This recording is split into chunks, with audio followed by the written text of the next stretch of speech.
Si vous n'êtes pas prêt à faire ceci, n'investissez pas votre argent dans la culture des arbres fruitiers et des bananes plantains en Afrique. Salut à toi, bienvenue dans cette vidéo. Je suis Kafar Michael, ingénieur agronome et entrepreneur. Et sur cette chaîne, nous parlons de toutes les stratégies qui vont vous permettre de réussir de façon sereine et rentable votre investissement agricole en Afrique.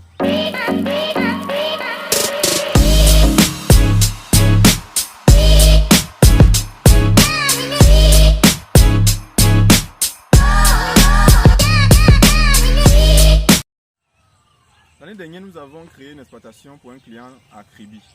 Et nous nous sommes rendus dans cette exploitation cette année pour entamer les phases de préparation pour la campagne active.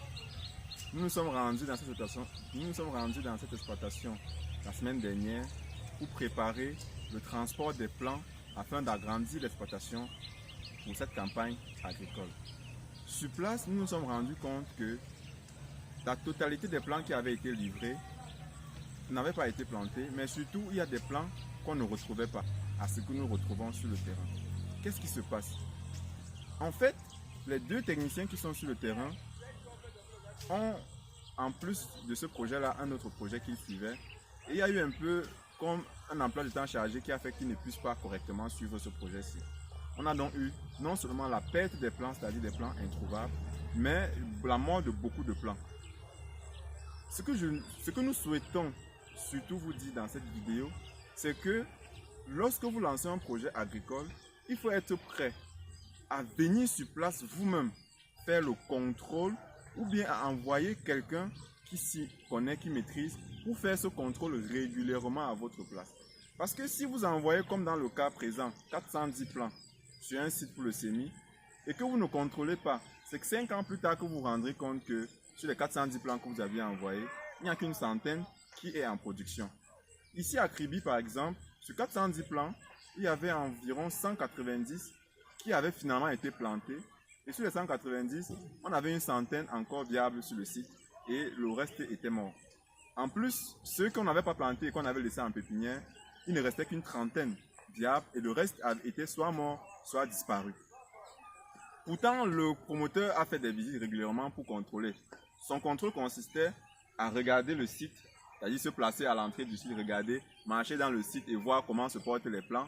Mais il n'a pas pris la peine de compter chaque plant et de vérifier véritablement si les plants avaient le nombre qui avait été semé, le nombre qui était en pépinière, le nombre qui était vivant, le nombre qui était mort. Lors de cette descente dont nous avons fait ces vérifications, et le constat était ahurissant pour le plus grand désarroi du promoteur. Donc voilà, nous voulons vous dire dans cette vidéo que lorsque vous lancez un projet en Afrique, il faut être prêt à venir sur place vous-même ou bien accompagné d'un expert ou envoyer un expert pour véritablement compter le nombre de plants que vous avez fait semer. Pied par pied, on a semé 1000 plants d'avocatier, on vérifie si on a effectivement semé les 1000 plants et on valide.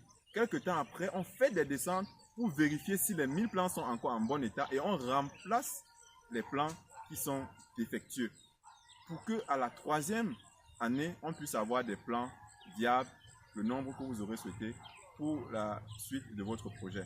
Sinon, vous allez rester en ville, envoyer 410 plants comme c'est le cas ici et finalement, c'est une centaine qui est viable sur le site. Si une descente n'était pas faite, on ne devait pas clarifier les choses et vraiment savoir ce qu'il en est afin de planifier la suite.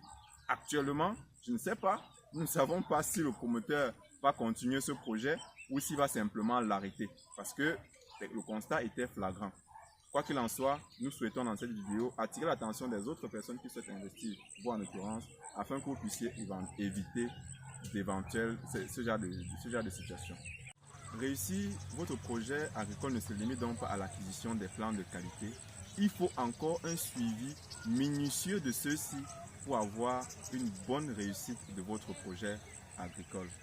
Si vous avez besoin d'une équipe de professionnels pour vous accompagner dans votre projet agricole, que ce soit sur la phase de préparation du terrain, que ce soit sur la phase d'acquisition des plants ou même le suivi technique jusqu'à la commercialisation, vous pouvez cliquer sur le lien disponible dans les commentaires ou dans la bio.